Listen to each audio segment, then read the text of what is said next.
The drawing room of Hartley House shimmered with warmth and splendor, a brilliant contrast to the cold autumn rain, tracing delicate rivulets down the tall window panes. Inside, London's most elite mingled beneath the blaze of crystal chandeliers, their jewels catching the light like scattered stars. Silver gleamed on every table, and laughter floated through the room, blending with the soft murmur of conversation and the musical chime of champagne flutes being raised in endless toasts. Marcus Elwood, Duke of Blackridge, stood near the marble fireplace, one hand resting casually on the mantelpiece as he surveyed the assembled company with barely concealed boredom. At 30 years of age, he possessed the dark, good looks and commanding presence that made matrons scheme and their daughters blush. Black hair swept back from a strong-featured face, intelligent brown eyes that missed nothing, and the bearing of a man accustomed to deference. His evening dress was impeccable, as befitted his rank. Though he wore his ducal authority with an ease that suggested he considered it more burden than blessing. "Your Grace appears to be contemplating escape," came a familiar voice at his elbow, warm with amusement. Marcus turned to find Lady Cecilia Montford regarding him with eyes that sparkled with mischief. She was dressed in a gown of deep emerald silk that complemented her dark hair and eyes remarkably well, though he noted with approval that she eschewed the excessive frills favoured by most young ladies of the ton.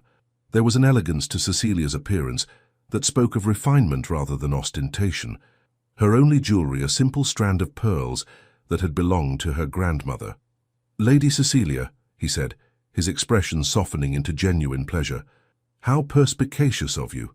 I was indeed calculating whether I might manage a graceful exit without offending our hosts." "Impossible, I'm afraid," she replied, accepting a glass of champagne from a passing footman.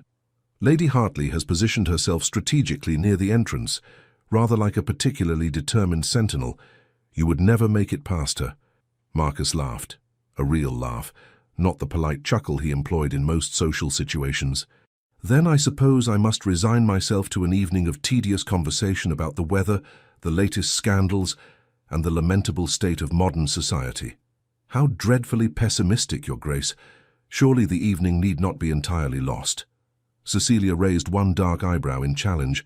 "I, for instance, have several opinions on the proposed Factory Act amendments that I am quite eager to debate." "Ah, politics at a dinner party. How refreshingly inappropriate." Marcus felt his spirits lift considerably. This was precisely what he valued about Cecilia's company, her complete disregard for the vapid conversations expected of young ladies. "Very well, Lady Cecilia. Enlighten me.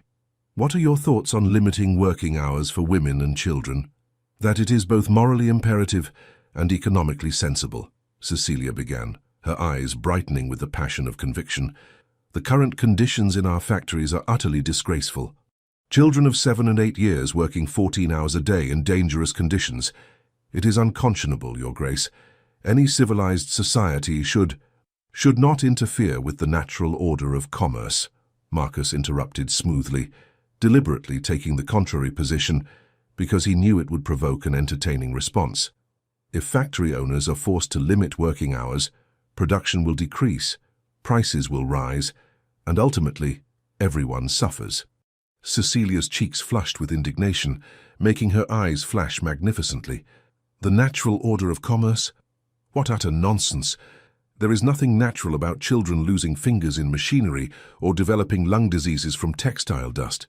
Your Grace speaks as though profit margins are more sacred than human life. I speak as someone who understands that sentiment, however noble, cannot feed hungry families," Marcus countered, thoroughly enjoying himself now. Around them, several guests had paused their own conversations to observe this exchange, with expressions ranging from scandalous delight to pearl-clutching horror. "If factories close or reduce their operations, those same children you wish to protect will starve in the streets. They are already starving." Cecilia's voice had risen slightly, drawing more attention.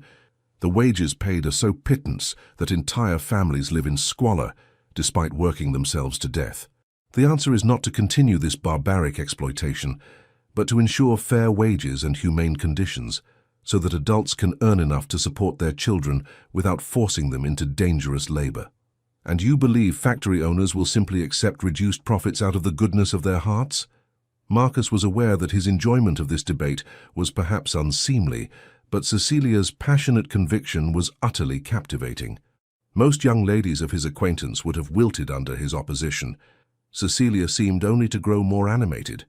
"I believe Parliament can and should compel them to do so through legislation," Cecilia declared firmly. "That is precisely the purpose of government, to protect those who cannot protect themselves. The weak and vulnerable deserve our protection, not our exploitation." "How charmingly idealistic," Marcus smiled, deliberately condescending in his tone, because he knew it would incite her further. "You speak as though the world operates on principles of fairness and compassion rather than competition and survival. I speak as someone who believes we are capable of being better than our basest instincts." Cecilia set down her champagne glass with more force than strictly necessary. "Just because cruelty and exploitation exist does not mean we must accept them as inevitable. We have the power to choose justice over profit, compassion over cruelty. That you refuse to see this, Your Grace, suggests a rather disturbing lack of moral imagination." Several nearby guests gasped audibly at this direct criticism of a duke. Marcus felt a surge of admiration, and something else he did not care to examine too closely, at her fearlessness. Cecilia never tempered her words or her convictions, even when speaking to someone of his rank and influence. "Moral imagination," he repeated, his smile widening. "My dear Lady Cecilia, you wound me. I assure you my imagination is perfectly functional. I simply prefer to ground my opinions in reality rather than idealistic fantasy." "Your reality is the comfortable reality of privilege," Cecilia shot back, her dark eyes blazing. "When one has never known hunger or desperation, it is remarkably easy to dismiss the suffering of those who have. I suggest, Your Grace, that before you speak so dismissively of protecting vulnerable children, you actually visit one of these factories and witness the conditions for yourself. And I suggest, Lady Cecilia, that before you advocate for legislation that could destroy entire industries and throw thousands out of work, you consider the unintended consequences of well-meaning but naive intervention." They stood facing each other, both breathing rather more quickly than the conversation warranted, the air between them crackling with intellectual and, though neither would have acknowledged it, emotional energy. Marcus was acutely aware that every eye in the drawing-room was now fixed upon them, that their hostess was making agitated movements suggestive of imminent intervention, and that he should probably diffuse this situation before scandal erupted. Instead, overcome by a reckless impulse born of champagne and genuine affection for this maddening woman, Marcus laughed aloud and declared in a voice that carried across the suddenly silent room, "Only you would dare speak to me thus, Lady Cecilia. This is precisely why you would make an excellent wife for me. Someone to challenge my thinking and keep me honest. What say you? Will you marry me?" The words hung in the air, shocking in their unexpectedness. Marcus had meant them as a jest, a way to acknowledge both their spirited debate and the absurdity of their public disagreement.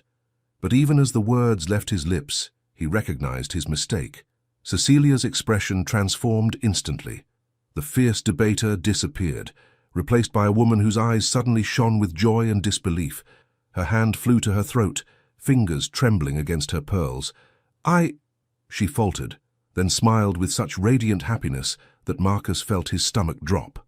"I thought you would never ask, finally." The drawing-room erupted into chaos. Lady Hartley shrieked with delight. Several young ladies burst into tears, whether of joy or disappointment, Marcus could not determine. Cecilia's father, the Earl of Montfort, a distinguished gentleman with silver threading through his dark hair, surged forward from across the room, his weathered face breaking into an enormous smile. "Your Grace." Lord Montfort clasped Marcus's hand in both of his own, pumping it vigorously. "I had hoped, but I dared not presume. This is wonderful news, absolutely wonderful. Cecilia, my dear girl, I am delighted." Marcus opened his mouth to explain, to clarify that this was all a terrible misunderstanding, but the words would not come.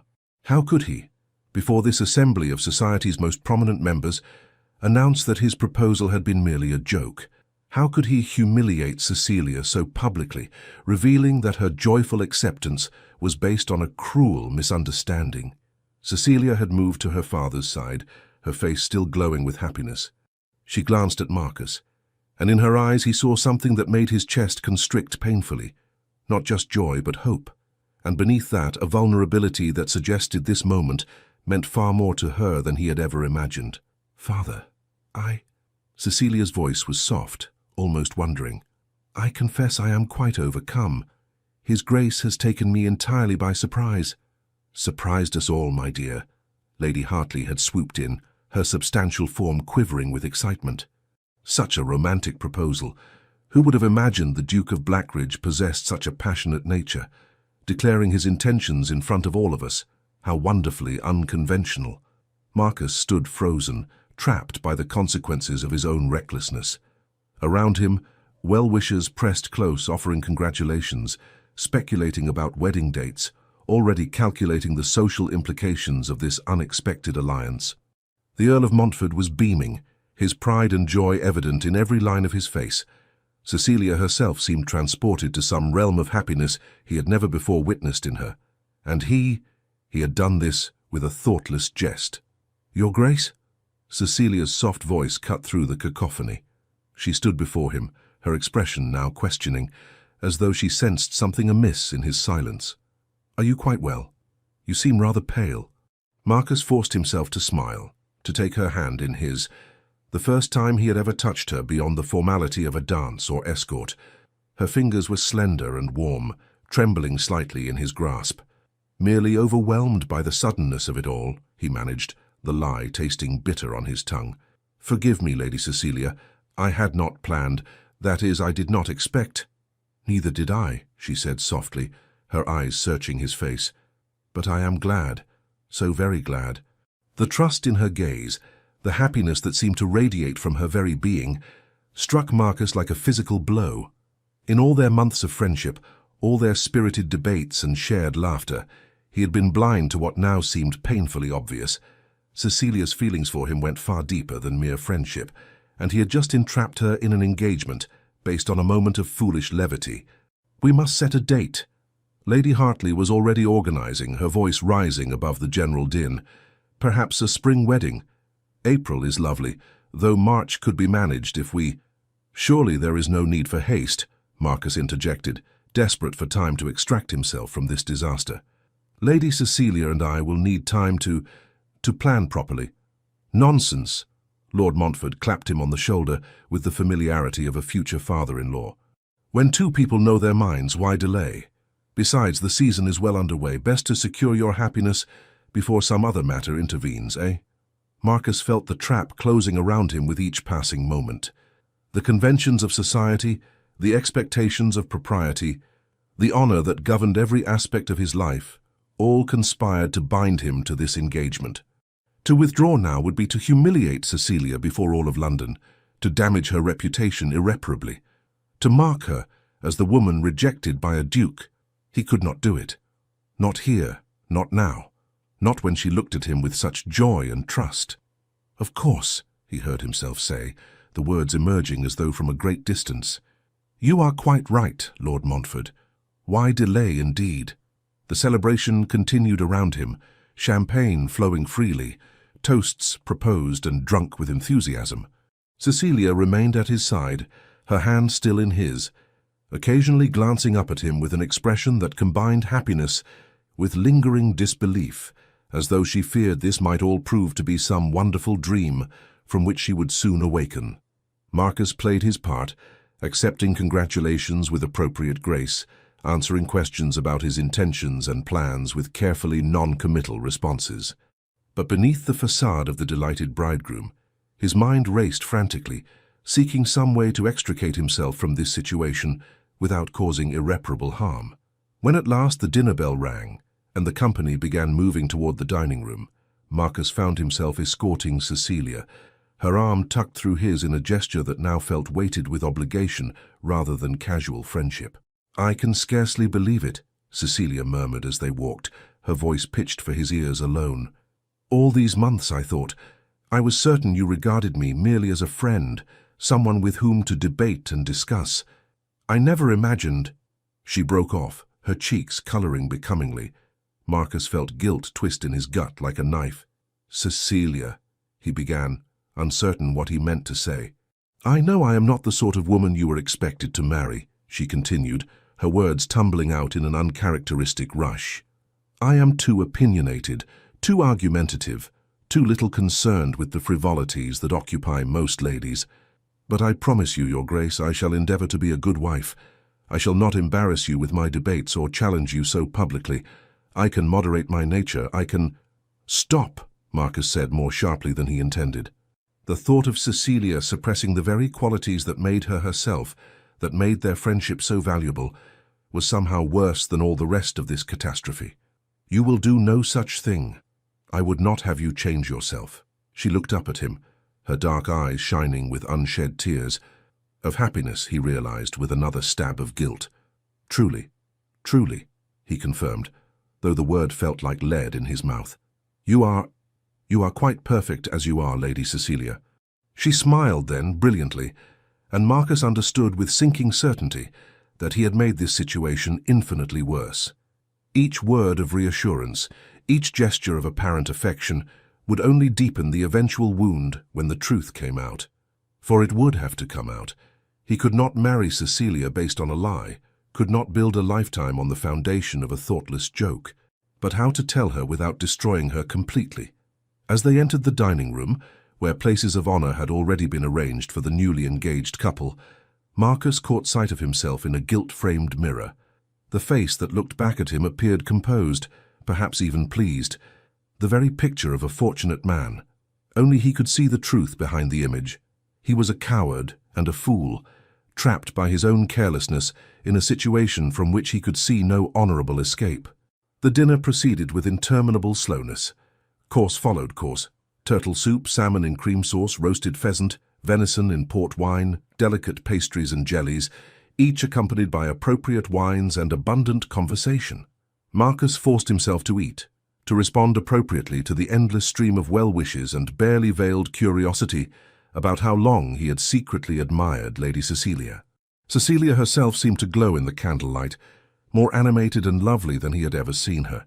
She laughed at jokes, contributed to conversations with her usual intelligence and wit, and occasionally glanced at him with an expression of such happiness that Marcus had to look away, unable to bear the weight of his deception. It was past midnight when the party finally concluded. As Marcus handed Cecilia into her father's carriage, she caught his hand and squeezed it gently. "Thank you," she said softly, her eyes meeting his in the lamplight. "For today, for everything. I shall treasure this evening always." Marcus watched the carriage roll away into the London night, Cecilia's face pale in the window as she looked back at him, still smiling. The autumn rain had stopped, leaving the cobblestones gleaming wetly under the gas lamps. The air smelled of coal smoke and damp earth, and somewhere in the distance a clock struck the hour. He stood alone on the steps of Hartley House, the sounds of the dispersing party fading behind him, and confronted the full magnitude of what he had done. He had trapped not only himself, but the woman he genuinely cared for, his friend, his intellectual equal, the one person in London whose company he truly valued, in a false engagement based on a moment of thoughtless humor. And with every passing hour, with every congratulation and celebration, the trap drew tighter, making the eventual revelation of the truth more impossible, more devastating. "What have I done?"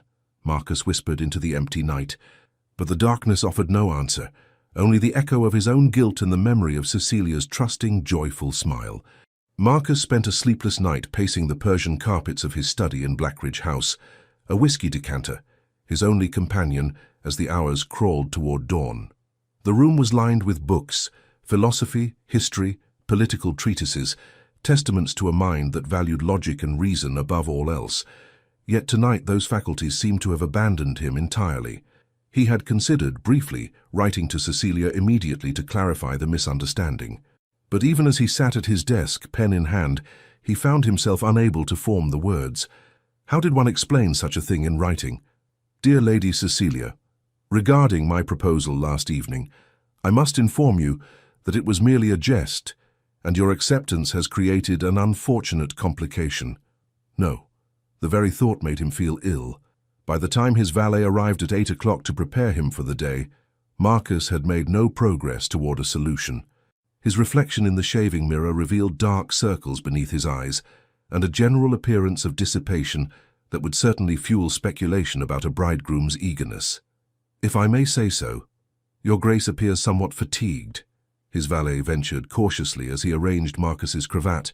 "Perhaps the excitement of yesterday's announcement—" "That will do, Withers," Marcus said curtly, then immediately regretted his tone. None of this was his long-suffering valet's fault. "Forgive me, I slept poorly." "Quite understandable, Your Grace. It is not every day a gentleman becomes engaged." The word engaged sent another wave of guilt through Marcus's chest. By now, news of the betrothal would have spread throughout London like wildfire. The morning newspapers would likely carry announcements. Cecilia's friends would be calling to congratulate her. Her modiste would already be considering designs for a wedding gown, and all of it based on his reckless stupidity. A knock at his chamber door interrupted these grim thoughts. Withers moved to answer it, revealing Marcus's secretary, Mr. Pemberton, clutching what appeared to be several newspapers and a substantial stack of calling cards. "Forgive the intrusion, Your Grace, but the Morning Post has brought rather a lot of correspondence." Pemberton's expression suggested he was trying very hard not to appear amused. "Congratulations from various members of the Ton, invitations to celebratory dinners and—" he gestured to the newspapers. "The announcement has appeared in the Times, the Morning Post, and the London Gazette." Marcus closed his eyes briefly. Of course it had. Lord Montfort would have wasted no time in making the engagement official and public, securing his daughter's advantageous match before any possibility of the Duke changing his mind. Which, ironically, was precisely what Marcus needed to do. "Very well," he said, accepting the newspapers with a heavy sense of inevitability. "I shall review them in my study. Please inform callers that I am not at home today." "All callers, Your Grace, even—" Pemberton hesitated. "Even the Earl of Montfort. His card is here, and he indicated that he wished to discuss settlements with you at your earliest convenience." Settlements. The formal financial arrangements that would precede the marriage. Another step deeper into this quagmire. "Especially Lord Montfort," Marcus said firmly. "I require time to put my affairs in order before such discussions." It was cowardly, he knew, but he could not face Cecilia's father, a good man whom Marcus genuinely respected, while this deception remained unresolved. He needed to speak with Cecilia first, to find some way to explain without utterly destroying her. But how? The morning dragged interminably. Marcus attempted to distract himself with correspondence and estate matters, but his attention wandered constantly. His mind kept returning to the memory of Cecilia's face at the moment she accepted his proposal. The joy, the disbelief, the hope. He had given her that. With his careless words, he had offered her something she clearly desired deeply, and now he would have to take it away, revealing himself not merely as foolish, but as cruel. By afternoon, Marcus had worked himself into such a state of agitation that when Pemberton announced a visitor, who absolutely refused to be turned away, he was almost grateful for the interruption. His gratitude evaporated when his younger sister, Lady Eleanor Sinclair, swept into his study in a rustle of amber silk and righteous fury. "You absolute fool," Eleanor announced without preamble, fixing him with eyes that were the same brown as his own, but infinitely more perceptive. At 26, Eleanor had been married for 4 years to a baronet she seemed to genuinely esteem, a fact that made Marcus value her opinion on romantic matters, though he would never admit it aloud. "Good afternoon to you as well, sister dear," Marcus said wearily, gesturing toward a chair. "To what do I owe the pleasure of this visit?" "Don't play the innocent with me, Marcus." Eleanor remained standing, her expression stern. "I have just come from calling on Lady Cecilia Montfort, your betrothed in case you had forgotten, and found her in a state of such happiness it would move stones to tears. She spoke of you with such affection, such genuine joy at the prospect of becoming your wife, that I felt physically ill with the knowledge of what you have done." Marcus felt his stomach drop. "She told you? That you proposed to her at the Hartley dinner as a jest?" "No, she did not." "She believes your proposal was genuine, Marcus. She believes you care for her." Eleanor's voice dropped to a tone of withering scorn. "But I know you, brother. I know that look you had yesterday when I saw you across that drawing room, that expression of abject horror poorly concealed. You trapped yourself with careless words, did you not?" There was no point in denying it. Eleanor had always been able to read him better than anyone.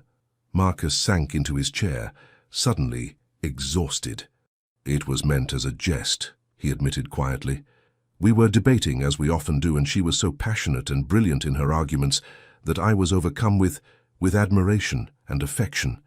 I said she would make an excellent wife, and then, like a complete fool, I asked her to marry me. I meant it as a compliment, Eleanor, a way of acknowledging how much I value her mind and company. But she accepted before I could clarify, and then her father was there, and all of London society bore witness, and You could not bring yourself to humiliate her by revealing the truth," Eleanor finished.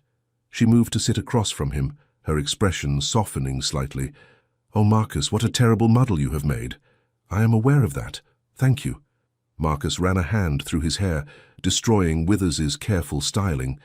"I have been trying all night and morning to determine how to extricate us both from this situation without destroying Cecilia's reputation and happiness. I can see no solution." Eleanor was quiet for a long moment, studying him with uncomfortable intensity. "Do you care for her at all? Lady Cecilia, I mean, in any capacity beyond friendship?" Marcus considered the question carefully. "I value her friendship above nearly all others," he said slowly. "She is intelligent, witty, fearless in expressing her convictions. She challenges me intellectually in ways no other woman of my acquaintance does. I enjoy her company immensely." "But you do not love her?" "I had not thought of her in those terms," Marcus admitted. "She has been my friend for nearly 2 years. Marriage, romantic love, these were simply not considerations I associated with Cecilia." "Because you are an idiot," Eleanor said bluntly. "Marcus, I have observed you together on numerous occasions. The way you light up when she enters a room, the way you seek her out in company, the way you laugh, truly laugh, at her wit.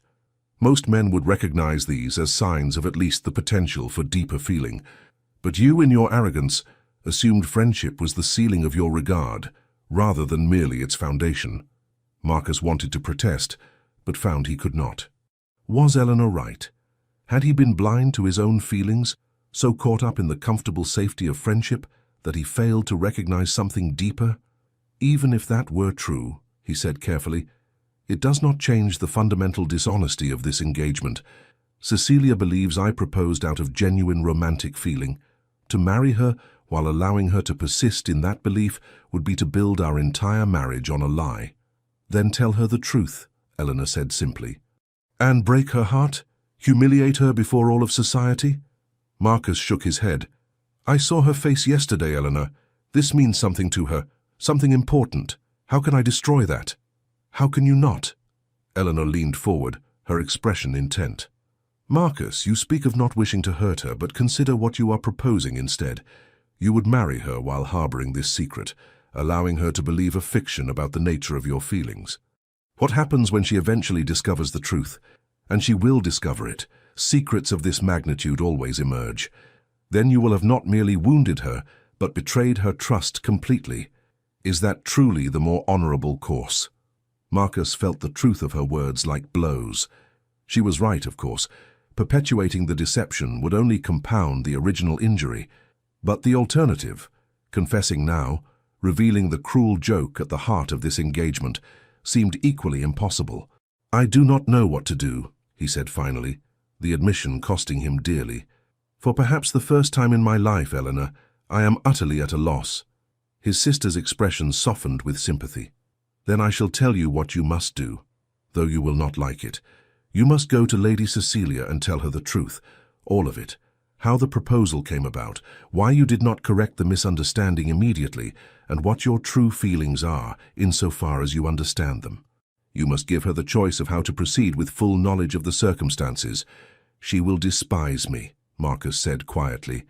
"Perhaps," Eleanor acknowledged, "but at least she will despise you honestly, rather than loving you falsely. And, Marcus," she paused, choosing her words carefully, "you must do this soon. Every day that passes, every gesture of courtship you make, every tender word or gift will only make the eventual revelation more devastating. If you care for her at all, you will not allow her to sink deeper into this illusion." Marcus knew she was right. The honorable course, the only course, was to confess immediately and face the consequences. But the thought of seeing Cecilia's joy transform into hurt and betrayal, of watching hope die in her eyes, was almost more than he could bear. "I shall call on her tomorrow," he said finally. "I will explain everything, and accept whatever judgment she renders." Eleanor studied him for a long moment, then nodded. "See that you do. And Marcus, for what it is worth, I believe you care for Lady Cecilia far more than you realize. Perhaps this catastrophe will force you to examine feelings you have long taken for granted." After his sister departed, Marcus sat alone in his study as afternoon faded into evening. He had committed to confessing the truth tomorrow, to ending this deception before it could cause further harm. It was the right decision, the only decision, yet the prospect filled him with a dread that had nothing to do with his own discomfort.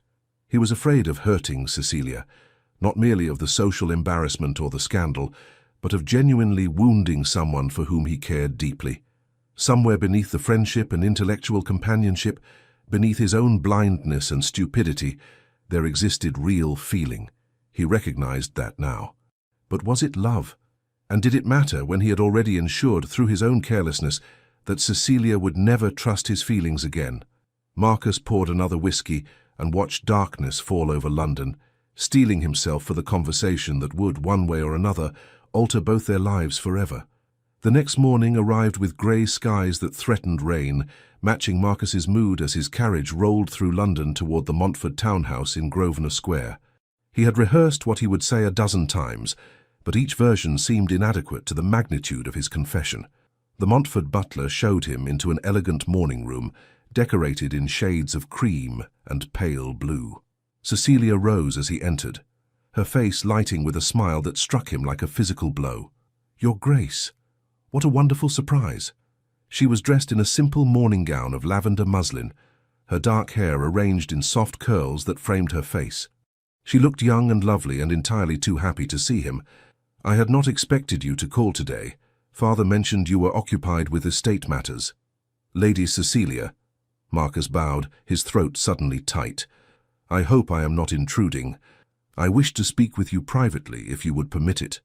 "Of course."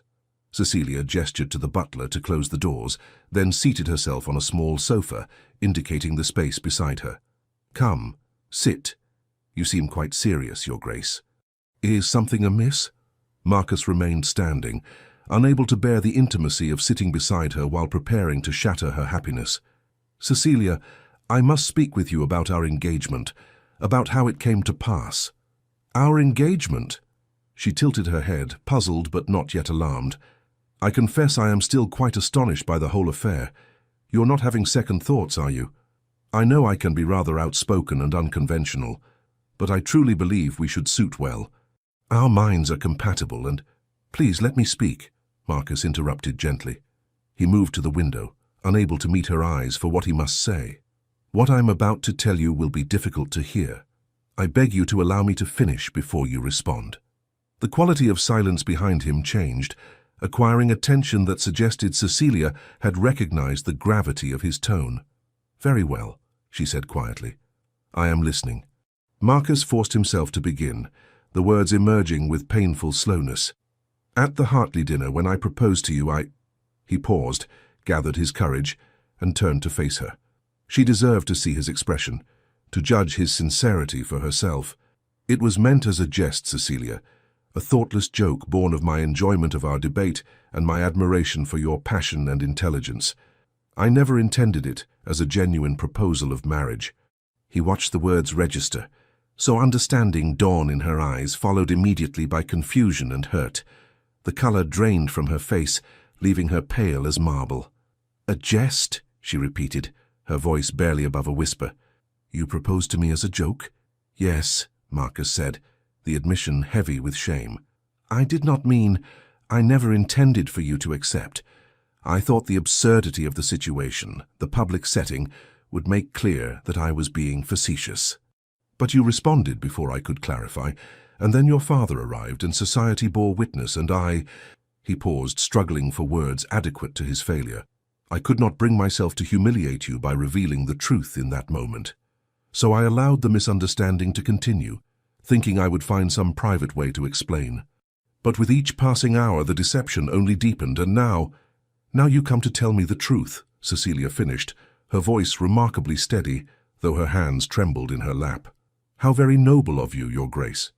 The coldness in her tone, the formal address after so long using his Christian name in private conversation, cut deeper than any accusation could have. "I know my behavior has been reprehensible," Marcus said desperately. "I know there is no excuse for such carelessness, for allowing you to believe—" He broke off, unable to continue under the weight of her gaze. Cecilia rose slowly, her movements careful, controlled. "Let me see if I understand correctly. You found our debate so amusing that you jokingly proposed marriage, never imagining I might accept such an offer from you. When I did accept, with joy, with genuine happiness at the prospect of becoming your wife, you realized you had made a terrible mistake, but could not bring yourself to correct it immediately. So instead, you allowed me to spend 2 days believing myself beloved, permitted my father to announce our engagement to all of society, and let me plan a future that you had no intention of honoring." Her voice remained calm, unnaturally so, as though she feared that showing emotion would shatter her completely. "Is that an accurate summary of events?" "Yes," Marcus said wretchedly. "Cecilia, I am—" "Do not." She held up one hand, stopping him. "Do not apologize. Do not tell me you never meant to hurt me. Your intentions are irrelevant compared to the reality of what you have done." "You have every right to be angry," Marcus began, but Cecilia laughed, a harsh, bitter sound utterly unlike her usual warm mirth. "Angry?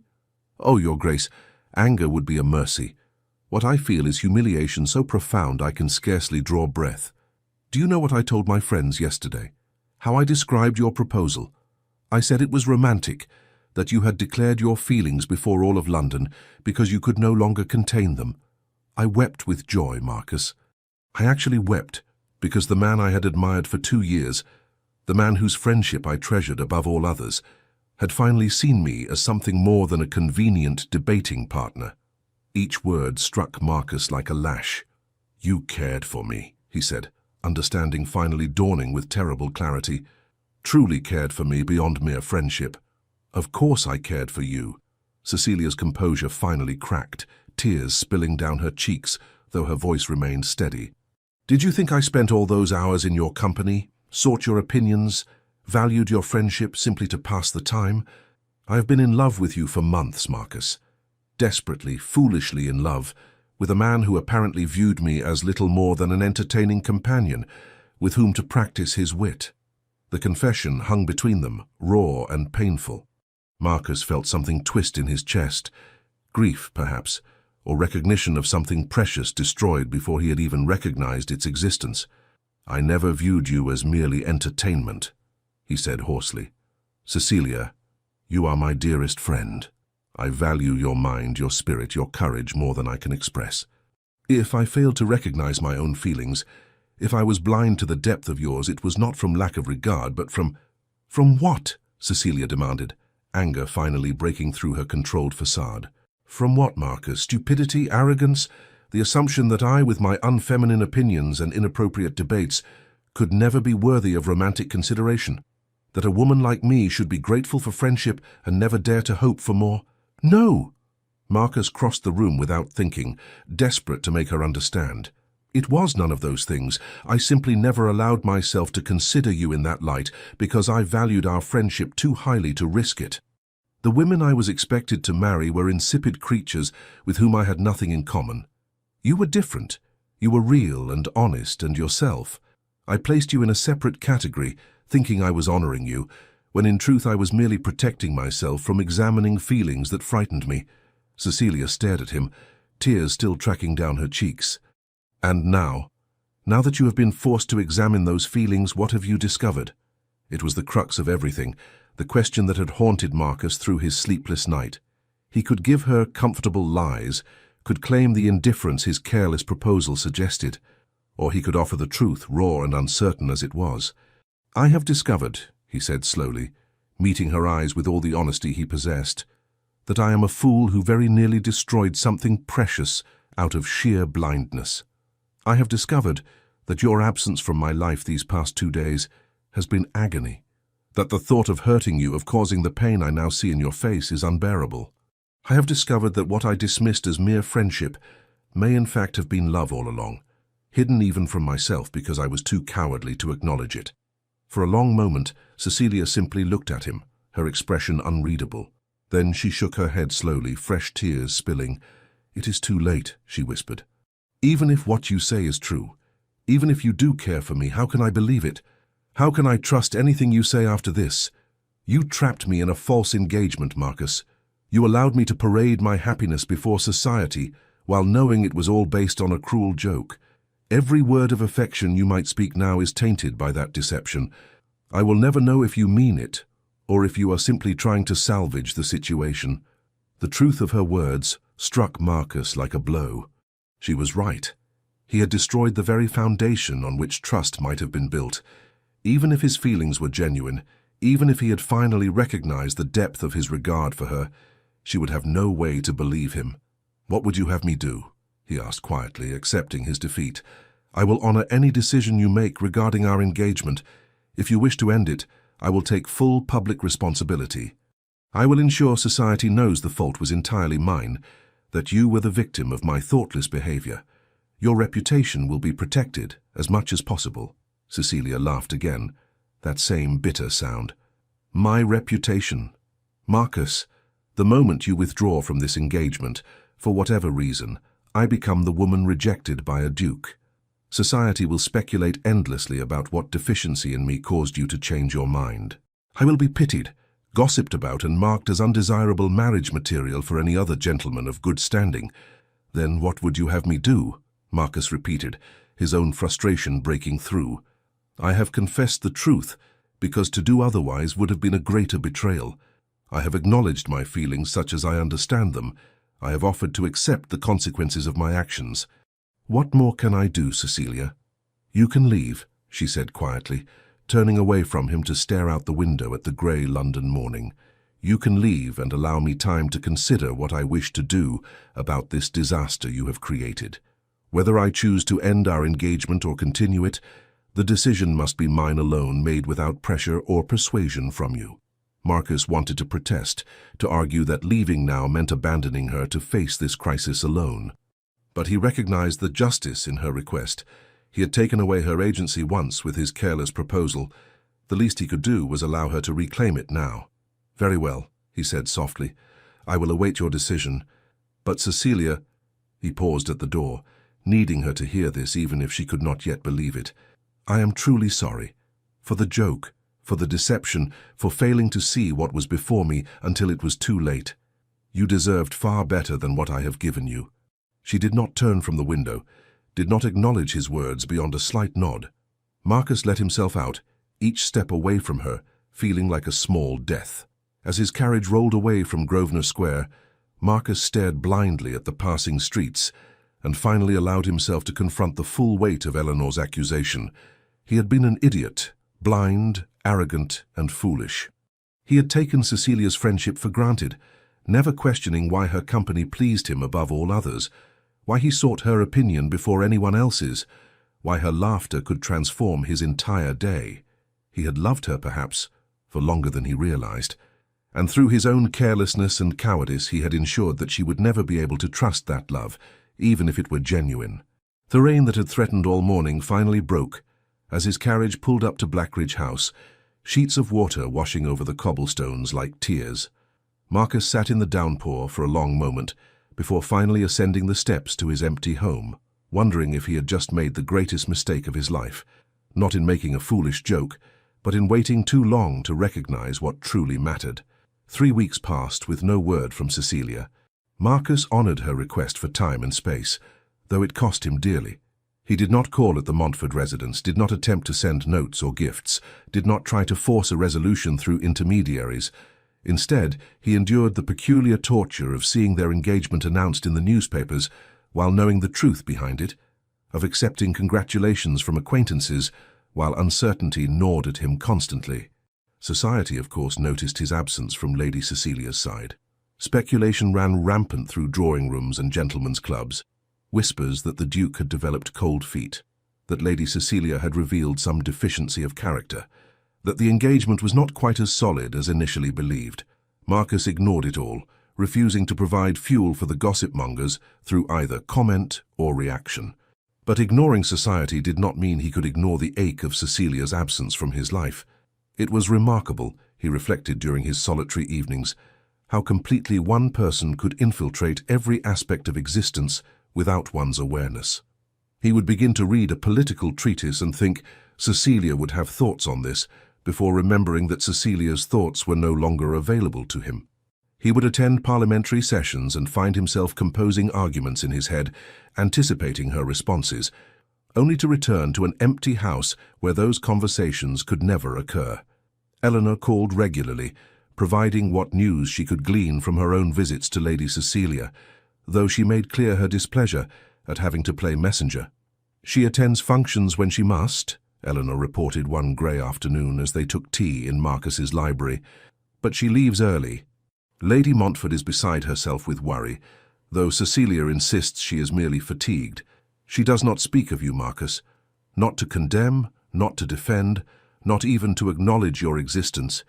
It is as though you have become a ghost, haunting the edges of her life." "Has she decided anything?" Marcus asked, the question he always asked, though he dreaded the answer. "If she has not confided it to me." Eleanor studied him with sympathy. "You look dreadful, brother. When did you last eat a proper meal or sleep through the night?" "I manage adequately." Marcus returned to the window, his favourite position lately, staring out at the London streets without truly seeing them. "I can hardly complain of discomfort, given what I have inflicted upon her." "Self-flagellation serves no purpose," Eleanor said tartly. "What you need is to determine what you truly want from this situation. Not what honour demands, not what society expects, but what your own heart desires." "My heart," Marcus said bitterly, "has proven itself remarkably unreliable in matters of any importance." "Then perhaps it is time to become better acquainted with it."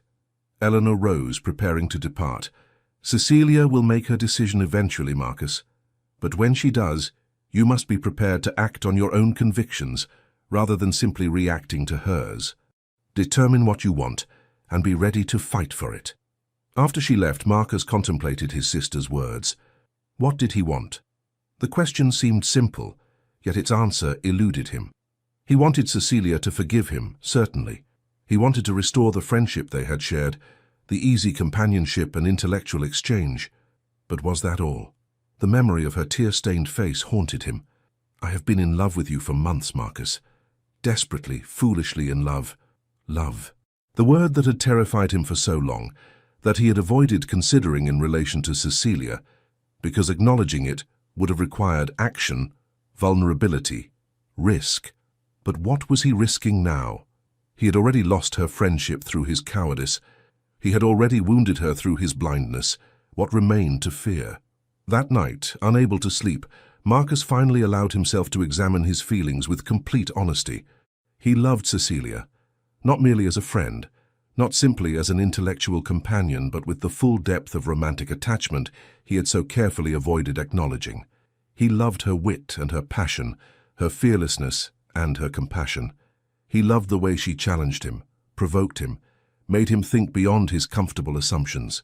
He loved her laughter, her intelligence, even her stubborn refusal to moderate her opinions to suit social expectations. He loved her, and through his own foolishness he had destroyed any chance of her believing it. The recognition brought not relief, but a deeper ache. What use was understanding his feelings when he had forfeited the right to express them, when any declaration now would sound like manipulation or desperate salvage rather than genuine sentiment? Morning found him still awake, staring at the dying fire in his grate, wrestling with impossible questions. He had made such a muddle of everything, the proposal, the confession, the aftermath. Every choice had been wrong, or at least wrongly timed. How did one recover from such comprehensive failure? The answer came not through logic, but through memory.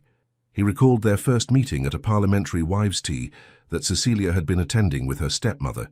She had been engaged in heated debate with Lord Thornbury about voting reform, her eyes flashing with conviction as she demolished his arguments with precision and wit. Marcus had been captivated instantly, not by her appearance, though she was lovely, but by the fierce intelligence animating her features. He had introduced himself afterward, unable to resist engaging with someone so refreshingly unafraid of controversy. Their friendship had grown from that moment, built on mutual respect and genuine enjoyment of each other's company. Those foundations had been real, untainted by deception or misunderstanding. Perhaps, Marcus thought as dawn light began filtering through his windows, those foundations could be rebuilt. Not through grand gestures or passionate declarations, but through the same slow accumulation of trust and respect that had created their friendship in the first place. If Cecilia chose to continue their engagement, and that remained a significant if, perhaps he could prove his sincerity through consistency rather than words, through showing rather than telling. It was a fragile hope, but it was hope nonetheless. The answer came on a Tuesday morning in the form of Lord Montfort himself, appearing at Blackridge House with an expression that suggested the visit was as uncomfortable for him as it would undoubtedly prove for Marcus. "Your Grace," Montfort said stiffly once they were closeted in Marcus's study, "I apologize for calling without notice, but circumstances require immediate discussion." Marcus's stomach dropped. "Has Lady Cecilia made a decision regarding our engagement?" "She has." Montfort's weathered face was difficult to read. "She wishes to continue with the betrothal and proceed toward marriage. However," he paused, clearly struggling with what he must say next. "However, she has made clear to me that certain difficulties have arisen between you. She would not elaborate on their nature, but she has requested that the engagement period be extended to allow more time for preparation. The wedding will not take place until late spring at the earliest." Relief and confusion warred within Marcus. She was continuing the engagement, but under what terms? What understanding? "I see," he said carefully. "Did Lady Cecilia indicate any other preferences regarding the arrangement?" Montfort's expression grew even more uncomfortable. "She specified that she expects a courtship period during which you will demonstrate," he consulted a note, "appropriate attention and regard consistent with genuine affection. I confess, Your Grace, I am puzzled by this stipulation. Is there some reason my daughter doubts your affection?" The question hung heavy in the air. Marcus could lie, could claim simple premarital nerves or some other innocuous explanation, but Montfort deserved better than further deception. "There has been a misunderstanding between us," Marcus said carefully, "regarding the nature of my original proposal. Lady Cecilia has reason to question the sincerity of my regard, and she is giving me opportunity to demonstrate it through my actions rather than my words. I believe this is an entirely reasonable request." Montfort studied him for a long moment, his shrewd eyes seeing more than Marcus would have preferred. "I see," he said finally. "Then I trust, Your Grace, that you will rise to this challenge. My daughter is extraordinarily dear to me. If you harbor doubts about this union, now is the time to voice them. I would rather dissolve the engagement now than watch Cecilia enter an unhappy marriage." "I have no doubts," Marcus said firmly, surprised by the certainty in his own voice. "I will meet Lady Cecilia's expectations and prove myself worthy of her regard. You have my word." "Then we shall proceed." Montfort's expression softened slightly. "I hope, for both your sakes, that this difficulty can be resolved. Cecilia has been not herself lately. I would see her happy again." After Montfort departed, Marcus sat alone with this unexpected development. Cecilia was giving him a chance. Not forgiveness, not trust, but opportunity. She would continue the engagement, allow him proximity, but she would make him earn every scrap of her regard. It was more than he deserved, and less than he wanted, but it was something. He would not waste it.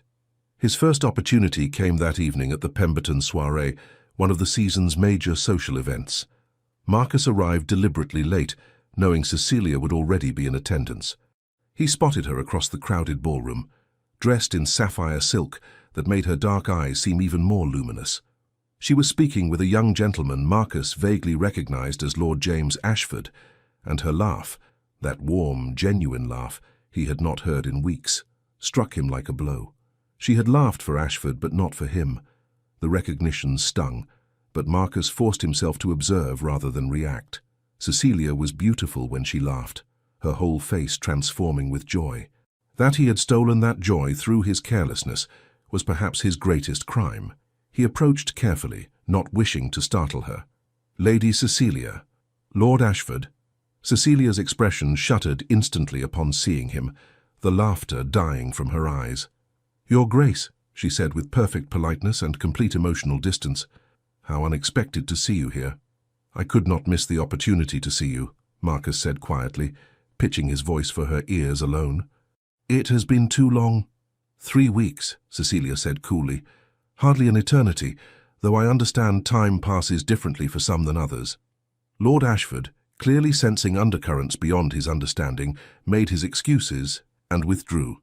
Marcus seized the opportunity to step closer, though he maintained proper distance.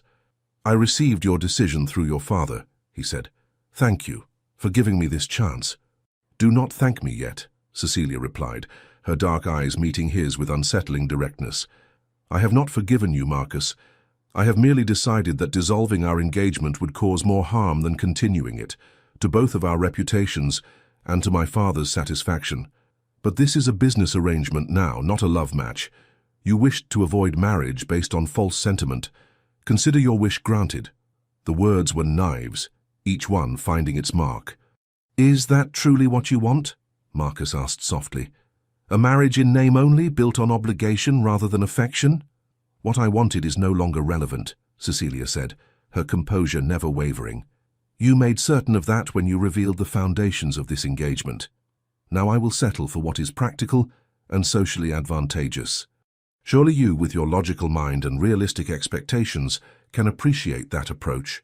She was using his own words against him, the arguments he had made during their debates about emotion versus reason. Marcus recognized the tactic, even as it wounded him. I was wrong, he said simply. About many things, but especially about the relationship between logic and feeling. I thought I was being reasonable by dismissing romantic sentiment. I failed to recognize that some things, some people, transcend mere reason. Cecilia's expression flickered. Surprise, perhaps, or hurt, or both. Pretty words, she said, her voice hardening. But words are cheap, Your Grace. Anyone can claim affection after being caught in a cruel joke. I require proof, not poetry. Then proof you shall have, Marcus promised. Whatever you need from me, whatever demonstration of sincerity you require, I will provide it. Only tell me what will convince you. I will tell you nothing, Cecilia said firmly. This is not an examination where I provide the answers in advance. You must determine for yourself what genuine regard looks like, what real courtship entails. If you cannot do that without instruction, then you prove my point, that your feelings are hollow performance rather than authentic sentiment. It was a test, Marcus realized, one without clear parameters or known endpoints. She would judge his every action, every word, every gesture against some standard she would not articulate. He would be forced to act from genuine feeling rather than calculated strategy. It was brilliant and terrifying. I understand, he said quietly. Then I shall endeavor to prove myself worthy of you, Cecilia, in whatever way I can. Lady Cecilia, she corrected sharply. We are no longer on terms of such familiarity, Your Grace. Propriety must be observed. The formal address hurt more than all the rest. They had been Marcus and Cecilia in private for over a year. To be relegated back to titles and distance was to lose something precious that might never be recovered. As you wish, he said, accepting yet another punishment for his failures. Lady Cecilia.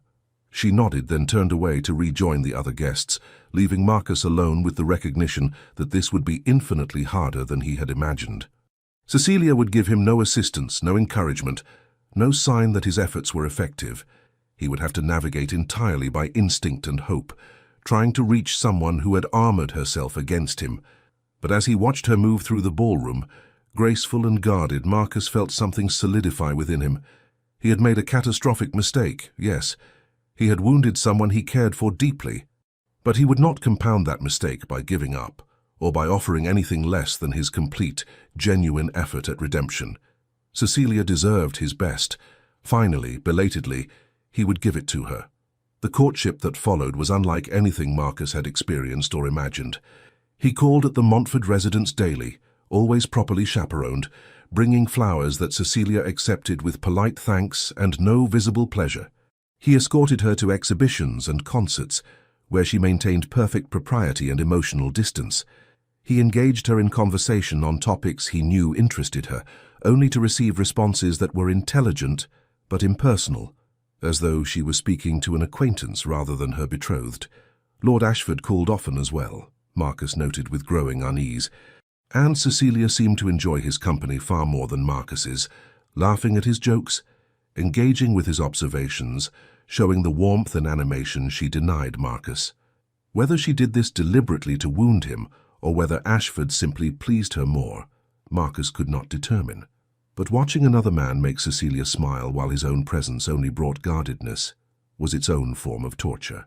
"You are losing her," Eleanor observed after encountering them at a gallery showing, where Cecilia had stood with Ashford viewing paintings while Marcus trailed behind like an unwanted shadow.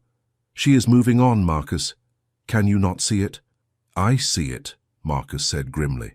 "But what would you have me do? I cannot force her feelings. I can only continue demonstrating mine and hope that eventually she will believe them genuine."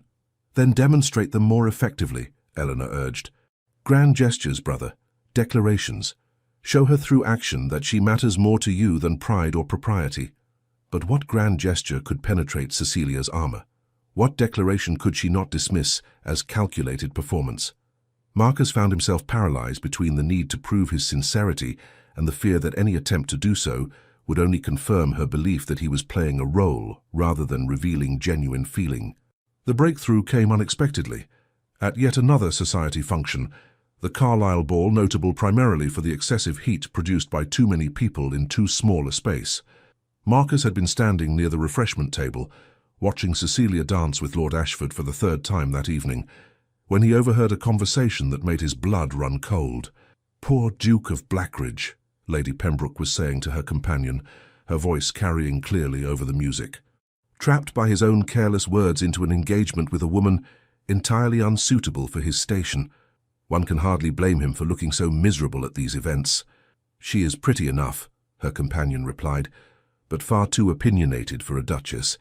Can you imagine Lady Cecilia presiding over Blackridge House? She would alienate half of society with her forward views within a month." "I heard," Lady Pembroke continued, lowering her voice conspiratorially but not enough, "that he only proposed as a jest, and she deliberately trapped him by accepting publicly before he could clarify. Quite calculating of her, really, though one supposes she had little other prospect of such an advantageous match given her unfortunate temperament." Marcus moved before conscious thought intervened, crossing to the gossiping women with an expression that made them blanch. "Ladies," he said, his voice dangerously quiet, "I could not help but overhear your fascinating discussion of my private affairs. Allow me to clarify several points. First, I proposed to Lady Cecilia because I recognized in her something I had been too blind to see earlier, a woman of extraordinary intelligence, compassion, and strength of character. Second, far from being trapped, I count myself extraordinarily fortunate that she accepted me. Third, if you or anyone else in this ballroom suggests again that Lady Cecilia is anything less than entirely worthy of becoming Duchess of Blackridge, you will discover precisely how unpleasant I can make your remaining time in society. Do I make myself clear?" Lady Pembroke had gone quite pale. "Your Grace, we meant no disrespect." "Then I suggest you endeavor more successfully in that aim," Marcus said coldly. "Now, if you will excuse me, I have more pleasant company to attend to." He turned away, dismissing them completely, and crossed the ballroom toward where Cecilia had just finished her dance with Ashford. She watched him approach with her usual guarded expression, but something in his face must have revealed his anger, because her eyes widened slightly. "Is something amiss?" she asked. "Walk with me," Marcus said, offering his arm. It was not a request. Cecilia glanced at her stepmother, received a nod of permission, and allowed Marcus to escort her onto the terrace, where the cool night air provided relief from the oppressive heat inside. Other couples strolled the gardens, but Marcus guided them to a more secluded corner, near a fountain where the sound of water provided privacy. "What has happened?" Cecilia demanded once they were alone. "You look quite fierce." "I overheard Lady Pembroke and her companion discussing us, with speculation that was both cruel and false," Marcus said, anger still simmering in his voice. "They suggested that you trapped me into this engagement through calculation, that you are unsuitable to be my Duchess, that I regard you as a burden." Cecilia's expression shuttered. "I see. And this troubles you because it is lies," Marcus said forcefully. "Because they malign you unjustly." Because... He stopped, realized this was the moment, the opportunity to finally break through her armor or fail completely. He chose truth. Because hearing someone disparage the woman I love, as though she were some scheming fortune hunter, made me want to call them out for their insult. Cecilia went very still. "The woman you love," she repeated flatly. "How convenient that you should discover this love, just when my reputation is being questioned. What a coincidence that your feelings should suddenly clarify when defending me serves your own interests." "Damn my interests," Marcus said, with uncharacteristic vulgarity. "And damn propriety and society's expectations and everything else that has prevented me from saying what I should have said weeks ago. I love you, Cecilia, not because it is convenient or expected or beneficial to my reputation. I love you because you are brilliant and passionate, and the only person in London who makes me feel truly alive. I love you because I am miserable without your friendship, desolate without your laughter, lost without your presence in my life." "Stop," Cecilia whispered. But Marcus could not stop, would not stop, not when he was finally saying what he should have recognized months ago. "I love you because you challenge me to be better than I am, because you see through all my pretensions and posturing to the man beneath, because when I am with you, I am not the Duke of Blackridge performing his role. I am simply Marcus, and that is enough. I love you because—" "Stop," Cecilia said again, louder this time, tears beginning to stream down her face. "Please, Marcus, stop. I cannot bear this." "Why not?" Marcus stepped closer, desperate now, knowing he was either saving or destroying everything with these words. "Because you do not believe me. Because you think this is another performance. Then tell me what I must do, Cecilia. Tell me what proof you require, and I will provide it. I will shout my love from the rooftops of every building in London, if that would convince you. I will dissolve Parliament and reform every factory in England, if that would prove my regard. Tell me what you need." "I need—" Cecilia's voice broke. "I need to believe that you mean this. That you are not simply saying what you think I wish to hear because gossips are threatening your precious reputation. I need—" She turned away, one hand pressed to her mouth, shoulders shaking with suppressed sobs. Marcus acted on pure instinct, drawing her into his arms despite propriety, despite the possibility that someone might see, despite everything except the need to comfort her. "Then believe this," he said softly against her hair, breathing in the familiar scent of lavender that he had missed so desperately. "I am a fool who very nearly destroyed the best thing in his life through blindness and cowardice. But I see you now, Cecilia. I see you and I love you, and I will spend the rest of my life proving it if you will only give me the chance." For a long moment, Cecilia remained rigid in his embrace, as though she could not decide whether to accept or reject this comfort. Then, slowly, she softened against him, allowing herself to be held, her tears soaking into his coat. "I want to believe you," she whispered. "I want so desperately to believe you, Marcus. But I am terrified that if I do, if I let myself hope again, you will wound me even more deeply than before." "I know," Marcus said, tightening his arms around her. "I know, and I have no one to blame but myself for that fear. All I can offer is time and consistency. Let me prove through my actions what my words alone cannot convey. Let me show you, day after day, that my love is real and constant and worthy of your trust." Cecilia pulled back slightly, searching his face with red-rimmed eyes that held both hope and fear. "And if I cannot learn to trust you, if the damage is too great, then I will accept that as the consequence of my own failures," Marcus said honestly. "But I will not stop loving you, Cecilia, even if you never return that love, even if you ultimately choose someone else, Lord Ashford perhaps, who makes you laugh without causing you pain. I will still love you. That much, at least, is beyond my control." A small, broken laugh escaped Cecilia. "Lord Ashford makes me laugh because he is harmless and uncomplicated and requires nothing of me emotionally. He is safe in a way you have never been, Marcus. You have always affected me too deeply, made me feel too much. That is why your betrayal hurt so terribly, because I cared so much." "And now?" Marcus asked, hardly daring to breathe. "Now I am still angry at you, still wounded, still uncertain whether I can trust these feelings you claim." Cecilia touched his face gently, her fingers trembling.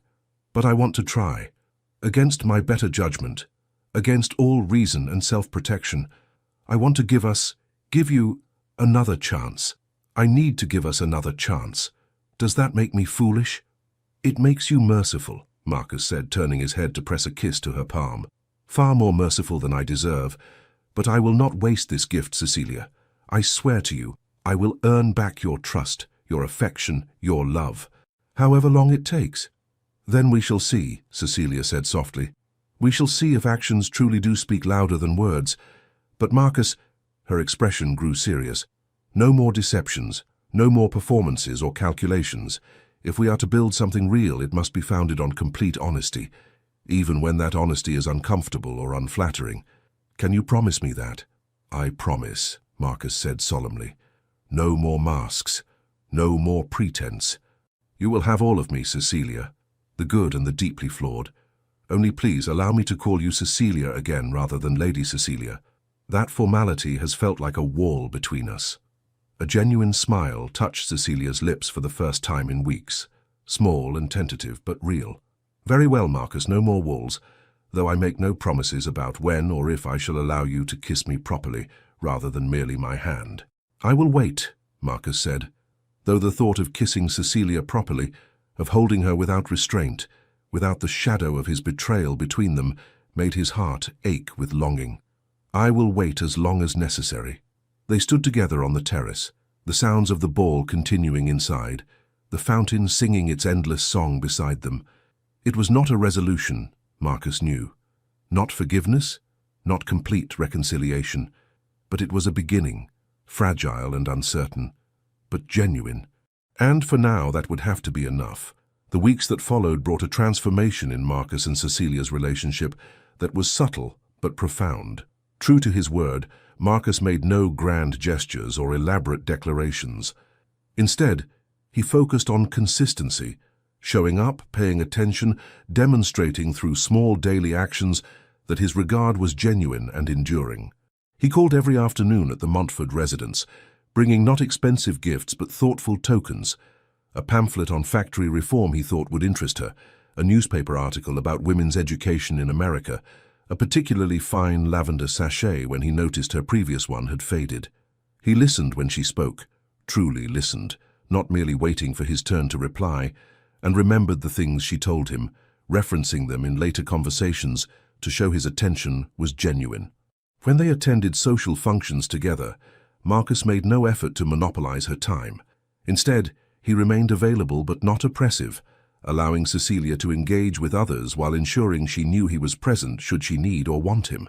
He defended her publicly when necessary, cutting off gossip with a look, redirecting conversation when someone made dismissive comments about women's intelligence or capabilities, but without making a show of it. Most importantly, he showed her his own vulnerabilities. He confessed his doubts about parliamentary debates before they occurred. He admitted when he felt out of his depth in social situations. He shared his conflicts about ducal responsibilities and personal desires. He allowed her to see not the polished facade of the Duke of Blackridge, but Marcus, uncertain, flawed, human. Cecilia responded slowly, like a flower opening to sunlight after a long frost. Her guardedness gradually eased. Her smiles became more frequent and genuine. She began seeking him out in crowds, rather than merely accepting his presence. Most tellingly, her laughter returned, not the polite social laughter she produced for others, but her real laugh, warm and unrestrained. One afternoon in early March, as they strolled through Hyde Park with Cecilia's maid trailing at a discreet distance, she suddenly slipped her hand into his arm with a naturalness that suggested she had stopped thinking of the gesture as significant or symbolic. "I have been thinking," she said, her eyes on the path ahead where early daffodils were beginning to emerge, "about what you said on the Carlisle terrace, about loving me because I make you feel alive." Marcus's heart began beating faster, but he kept his voice steady. Every word was true. "I know," Cecilia said quietly. "I believe that now. Not because you have said it repeatedly, but because I see it in how you look at me, how you listen, how you remember small details I mention. Love is not in declarations but in attention, is it not? In the choice to show up day after day, even when nothing particularly exciting is happening." "Yes," Marcus agreed, hardly daring to hope where this conversation might lead. "That is precisely it." "Then I must confess something to you," Cecilia stopped walking, turning to face him fully. I have been so focused on whether I could trust you, on protecting myself from further hurt, that I failed to acknowledge something important. I still love you. I never stopped loving you, Marcus, even when I was angry and wounded, even when I tried to convince myself that what I felt was merely the remnant of foolish infatuation. I love you, and that terrifies me because love makes one so dreadfully vulnerable. Joy flooded through Marcus so intensely he felt dizzy with it. "Cecilia, let me finish," she said, though she was smiling now, tears glistening in her eyes. "I am choosing to be vulnerable with you. I am choosing to trust that the man I see before me, the one who has shown up every day for weeks, who listens and remembers and shares his own fears, is the real you. Not the man who made that terrible joke, but also not some perfect ideal. Just Marcus, flawed and human and trying his best. That man I can love. That man I do love." Marcus felt his own eyes sting with tears, an unfamiliar sensation for someone who prided himself on emotional control. "You are the bravest person I know," he said roughly. "After everything I did, that you can still—" His voice broke. He tried again. "Thank you for this chance, for your trust, for your love. I will honor all of it, every day for the rest of our lives." "I know you will," Cecilia said simply. Then, with characteristic directness that made him love her even more, "Now are you going to kiss me properly, or must I wait until after the wedding?" Marcus laughed, surprised and delighted, and so full of feeling he could barely contain it. "Here? In Hyde Park, where anyone might see?" "Here," Cecilia confirmed. "Let society see that we are genuinely, ridiculously in love. Let them gossip about the Duke of Blackridge kissing his betrothed with such improper enthusiasm in a public park. I find I no longer care what they think." "Neither do I," Marcus said, and drew her into his arms. The kiss was everything he had imagined and more, tender and passionate, tentative and confident, an apology and a promise all at once. Cecilia's arms came up around his neck, her fingers threading through his hair, and Marcus felt something fundamental shift inside him. This was right. This was real. This was love, freely given and gratefully received. When they finally parted, both breathing quickly, Cecilia's cheeks were flushed and her eyes were bright. "Well," she said, a bit breathlessly, "that was rather better than I anticipated." "Only rather," Marcus teased, his own heart racing. "I shall have to practice more extensively to improve my performance." "Extensive practice sounds agreeable," Cecilia agreed, then grew more serious. "Marcus, I want our wedding soon. Not because I fear you will change your mind, but because I do not wish to wait any longer to begin our life together. Can we move the date forward? April, perhaps?" "April," Marcus repeated, happiness expanding in his chest. "Yes, absolutely yes. I will speak with your father immediately about arranging—" "Our wedding," Cecilia interrupted, placing a finger over his lips. "Not my father's wedding or society's wedding, ours. I want something relatively simple and intimate. Just family and close friends. I want to marry you, Marcus, not perform a spectacle for the ton." "Anything you wish," Marcus said, catching her hand and pressing a kiss to her palm. "Though I must warn you, my mother will have opinions about simplicity." "Your mother," Cecilia said thoughtfully, "has been remarkably gracious to me during this whole affair. I suspect she sees more than she admits." "My mother," Marcus said wryly, "is terrifyingly perceptive and has been telling me I am an idiot since I was 7 years old. She undoubtedly recognized my feelings for you long before I did." They resumed walking, hands joined now openly, Cecilia's maid discreetly pretending not to have witnessed the kiss. Marcus felt lighter than he had in months, as though some great burden had been lifted from his shoulders. Cecilia loved him. She trusted him. They would marry not out of obligation or social pressure, but because they genuinely wanted to build a life together. "I have a confession," Cecilia said, after they had walked in comfortable silence for a while. "Lord Ashford." Marcus felt a flicker of the old jealousy. "What about him?" "I encouraged his attention deliberately," Cecilia admitted. "Not because I had any interest in him romantically, but because I wanted to see your reaction, to determine whether your jealousy was possessive pride or genuine feeling. I apologize for the manipulation, but I needed to know." Marcus considered feeling offended, then laughed instead. "That is remarkably calculating of you, though I suppose I deserved such testing after my own behavior. What did my jealousy reveal? That you saw me as a person, not a possession," Cecilia said softly. "You were unhappy watching me enjoy Ashford's company, but you never tried to restrict my interactions or demand I limit my attention to you. You trusted my judgment even when it wounded your pride. That told me something important about your character and your regard for me." "I trust you completely," Marcus said honestly. "Even when it is uncomfortable or uncertain, I trust you. That is part of what love means, I think. Believing in someone's autonomy and integrity, even when you wish the circumstances were different." "Yes," Cecilia agreed, "that is exactly what it means. And it is why I know we shall do well together, Marcus. Not because everything will be easy or we shall never disagree. I am certain we shall argue spectacularly about politics and philosophy for decades to come, but because we respect each other fundamentally. We see each other as full, complex human beings worthy of dignity and trust." They spent the rest of the afternoon discussing their future, not just the wedding, but the life beyond it. Cecilia expressed her desire to be involved in reform efforts, to use her position as Duchess to advocate for vulnerable children and workers. Marcus shared his own aspirations for his parliamentary work, his hopes of effecting real change through legislation. They spoke of Blackridge Hall, the ducal estate where they would spend much of their time, and how Cecilia might make it truly home. It was remarkable, Marcus reflected, how much more meaningful these conversations were than the debates that had characterized their early friendship. Then they had been performing for each other, showing off their wit and intelligence.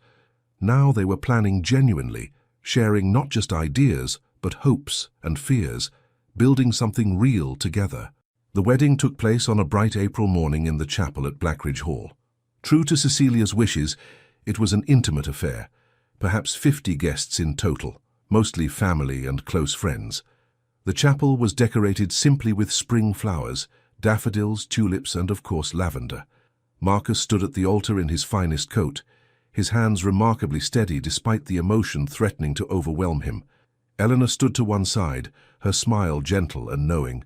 His mother dabbed at her eyes with a lace handkerchief, looking pleased despite her earlier protestations about the small guest list. Then the music began, and Cecilia appeared at the chapel entrance on her father's arm, and Marcus forgot to breathe. She wore a gown of ivory silk with delicate lace at the sleeves and neckline, her dark hair arranged in soft curls with small white roses tucked among them. She carried a simple bouquet of lavender, and carried herself with a grace that seemed to illuminate the chapel. But it was her expression that struck Marcus most powerfully, the joy and certainty in her eyes as she looked at him, the smile that held no reservations or doubts, only happiness. Lord Montfort placed Cecilia's hand in Marcus's with a look that conveyed both blessing and warning. "Care for my daughter. Treat her well. Honor what you have been given." Marcus nodded once, accepting the charge, then turned his attention entirely to the woman beside him. "You are beautiful," he whispered as the vicar began the ceremony. "You are biased," Cecilia whispered back, though her smile widened. "Indisputably," Marcus agreed, "but also correct." The ceremony itself passed in a blur of sacred words and solemn promises. Marcus spoke his vows with complete conviction, meaning every word about love and honor and cherishing Cecilia for all their days. When Cecilia spoke hers, her voice clear and steady, Marcus felt tears prick his eyes again at the magnitude of what she was giving him. Herself, her trust, her future. When the vicar finally pronounced them husband and wife, Marcus pulled Cecilia into his arms and kissed her with all the love and gratitude he felt, heedless of their audience. Applause and laughter erupted around them, but Marcus barely noticed, too focused on the woman in his arms, his wife, his partner, his love. The wedding breakfast that followed was a joyful affair, marked by excellent food, abundant champagne, and numerous toasts. Lord Montfort spoke movingly about his daughter's happiness and his confidence in her future. Eleanor teased Marcus mercilessly about his obvious infatuation. The Dowager Duchess offered advice about managing ducal households that had both Marcus and Cecilia suppressing laughter. But the moment that stayed with Marcus most powerfully came late in the afternoon, after most guests had departed, and he and Cecilia were finally alone in the gardens of Blackridge Hall. They walked together in the spring sunshine, Cecilia's hand tucked into his arm, both of them still in their wedding finery. "Happy?" Marcus asked, though he could see the answer in every line of her face. "Extraordinarily so," Cecilia confirmed. Then, with characteristic honesty, "I never imagined when you made that ridiculous joke at the Hartley dinner that it would lead to this, to real love and genuine partnership. It seemed like such a disaster at the time." "It was a disaster," Marcus said ruefully. "I was an absolute fool." "You were," Cecilia agreed cheerfully. "But you learned from your foolishness. You grew. You changed. That is all any of us can do, Marcus. Recognize our mistakes and endeavor to do better. You have done that remarkably well." "Only because you gave me the chance," Marcus said seriously, stopping to face her fully. "You could have walked away. You could have protected yourself by ending the engagement and never risking your heart with me again. That you chose otherwise. That you chose to trust me despite every reason not to. That is the greatest gift I have ever received." "Well," Cecilia said, her eyes sparkling with humor and affection, "someone had to reform you. You are becoming insufferably arrogant, you know. All that ducal authority going to your head. I considered it my civic duty to take you in hand." Marcus laughed, pulling her close. "Then I am grateful for your sense of civic responsibility. Though I must warn you, I shall require regular reminding not to become insufferable again. It is an ongoing struggle." "I shall be vigilant," Cecilia promised. Then, more softly, "I love you, Marcus. Not despite your flaws, but including them. You are imperfect and occasionally idiotic, and I love you completely." "And I love you," Marcus said, his voice rough with emotion. "You are brilliant and stubborn, and the best thing that has ever happened to me. I will spend the rest of my life trying to deserve you." "You already do," Cecilia said simply. "You show up, you try, you care. That is enough. That is everything." They kissed again, there in the gardens of their home, as the spring afternoon stretched long and golden around them. It was not the ending of their story, Marcus knew, but the beginning, the first page of a life they would write together, marked by debate and laughter and genuine partnership. Later, much later, as evening fell, and they prepared to retire to the ducal apartments that were now their shared sanctuary, Marcus reflected on the journey that had brought them here. From thoughtless joke to genuine love, from betrayal to trust rebuilt, from friendship to passionate partnership, it had been a long and often painful path. But standing with Cecilia at the window of their chamber, watching the stars emerge over Blackridge Hall, Marcus felt only gratitude. Gratitude for her courage in risking her heart again. Gratitude for his own belated recognition of what truly mattered. Gratitude for the chance to build something real and lasting with the woman he loved. "What are you thinking?" Cecilia asked, leaning against him comfortably. "That I am the most fortunate man in England," Marcus said honestly, "and that I very nearly threw away that fortune through my own stupidity. I shall never take you for granted, Cecilia. Not your love, not your presence, not a single moment we have together." "Good," Cecilia said contentedly. "Though you should know, I have every intention of living to a very old age and arguing with you about politics the entire time. You are quite stuck with me, Your Grace. I can think of no better fate," Marcus said, kissing the top of her head, "except perhaps one thing." "What's that?" "That eventually, not immediately, but eventually, we might have children who inherit your intelligence and passion. I would very much like to watch you be a mother, Cecilia. I think you would be magnificent at it." Cecilia turned in his arms, her expression soft. "And I think you would be an excellent father. Not perfect, certainly, but present and caring and willing to learn. Yes, children, eventually, but for now." She smiled up at him with an expression that made his heart race. "For now, I would like to simply be your wife. Is that agreeable?" "Entirely agreeable," Marcus said, and drew her close, grateful beyond words for this woman, this love, this life they would build together. 2 years later. The morning sun streamed through the windows of the Blackridge nursery, illuminating a scene of domestic chaos and contentment. Marcus sat on the floor, something that would have horrified him 2 years ago, watching his wife attempt to coax their 11-month-old son, Thomas, to take his first steps. "Come on, darling," Cecilia encouraged, holding out her hands. "Come to Mama. Just a few steps." Thomas, who had inherited his mother's dark hair and his father's brown eyes, regarded her seriously for a moment, then promptly sat down with a decisive thump and began examining his toes instead. "I believe our son has inherited your stubborn nature," Marcus observed, trying not to laugh at Cecilia's exasperated expression. "My stubborn nature." Cecilia turned to give him a look of mock outrage. "He is absolutely your son, Marcus. That expression he just made, that is your I shall do things in my own time, thank you face." "I have no such face," Marcus protested, even as he recognized the truth in her words. Thomas was indeed a perfect combination of both of them, Cecilia's intensity and his own determination, her warmth and his reserve, her intelligence and his logic. "You absolutely do," Cecilia insisted, abandoning her attempts to make Thomas walk in favor of scooping him up for a kiss.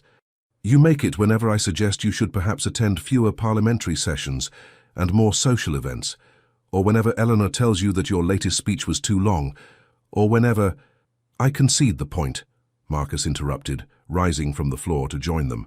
He looked at his son, an astonishment that still struck him daily, and felt the same overwhelming love he had experienced the moment Thomas was born. "Though I must say, if he has inherited our combined stubbornness, heaven help his future tutors." "And his future wife," Cecilia added with a grin. "Speaking of which, I received a letter from your mother this morning. She is already making subtle inquiries about potential matches for Thomas." "He is not yet a year old," Marcus said, aghast. "I am aware. I told her that we would not be entertaining such discussions until Thomas is at least 3. Cecilia's eyes sparkled with mischief. "She was most put out by my lack of maternal ambition." Marcus laughed, pulling both wife and son into his arms.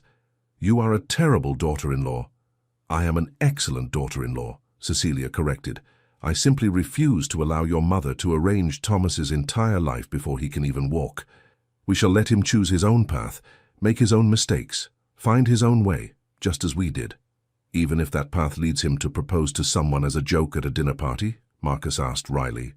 "Even then," Cecilia confirmed. "Though I shall certainly counsel him about clarity in courtship. Perhaps we can spare him some of our more dramatic moments." They stood together in the nursery, sunlight warming them, their son babbling contentedly between them. It was so far from the life Marcus had imagined for himself 2 years ago, the careful, controlled existence he had planned, free from emotional complications or messy entanglements. But it was infinitely better. "I love you," he said quietly, the words still carrying weight despite how often he now spoke them. "Both of you, more than I ever imagined possible." "I love you too," Cecilia replied, rising on her toes to kiss him. "Even when you are being insufferable, which is still rather frequently." "I shall endeavor to be less insufferable," Marcus promised. "Please don't," Cecilia said, smiling against his lips. "I have grown quite fond of your particular brand of insufferability. It keeps life interesting." Thomas chose that moment to grab both their faces, making a sound of imperious demand that suggested he felt he was being neglected. They laughed together, turning their attention to their son, marveling at this small person they had created, this manifestation of their love.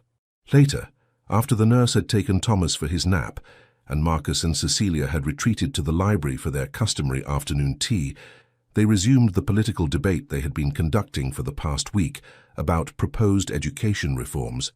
Their voices rose and fell in familiar patterns, argument and counter-argument, passion and logic, the intellectual dance that had first drawn them together.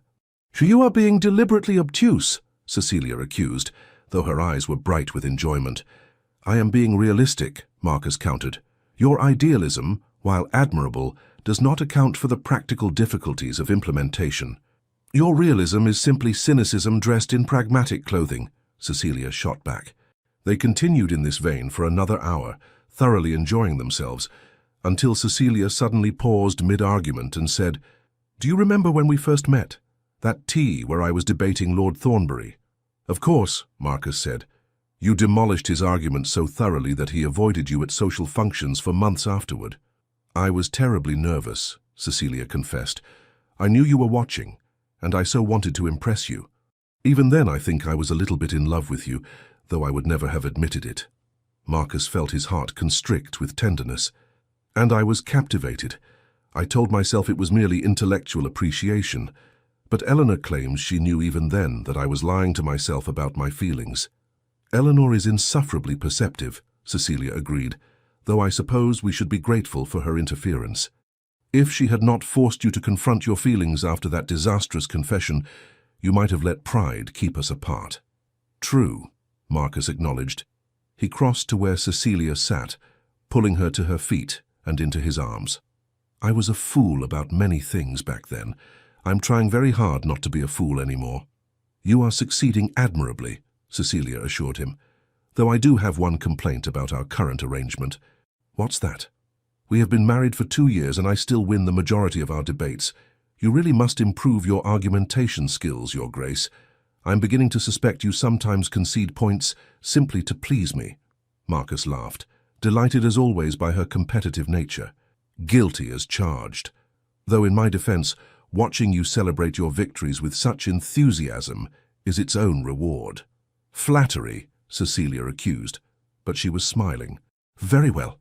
I shall accept your inferior debating skills as evidence of your devotion, but I draw the line at you pretending to lose at chess. That is simply insulting to us both. I have never pretended to lose at chess, Marcus said indignantly. You are genuinely better at it than I am. I know, Cecilia said smugly. I just wanted to hear you admit it. They spent the rest of the afternoon in comfortable companionship, reading and talking, and simply being together. This, Marcus reflected, was what he had almost lost through his own carelessness. Not just Cecilia's love, but her friendship, her presence, the simple joy of sharing life with someone who understood and challenged and cherished him. As evening fell and they prepared to dress for dinner, a small gathering of close friends they were hosting, Marcus caught Cecilia's reflection in the mirror and was struck anew by his extraordinary fortune. She was beautiful, yes, but more than that, she was herself, brilliant and passionate and uncompromising, and his. What? Cecilia asked, noticing his stare. Nothing, Marcus said, though it was everything. I was simply thinking how grateful I am for that ridiculous joke at the Hartley dinner, for the disaster that became the best thing that ever happened to me. Cecilia's expression softened. She came to stand beside him, taking his hand. Then I am grateful for it too. For the joke, for the misunderstanding, for the pain that forced us both to confront what we truly felt. All of it led us here, Marcus, to this life, this love, this family we are building together. Yes, Marcus agreed simply. All of it led us here.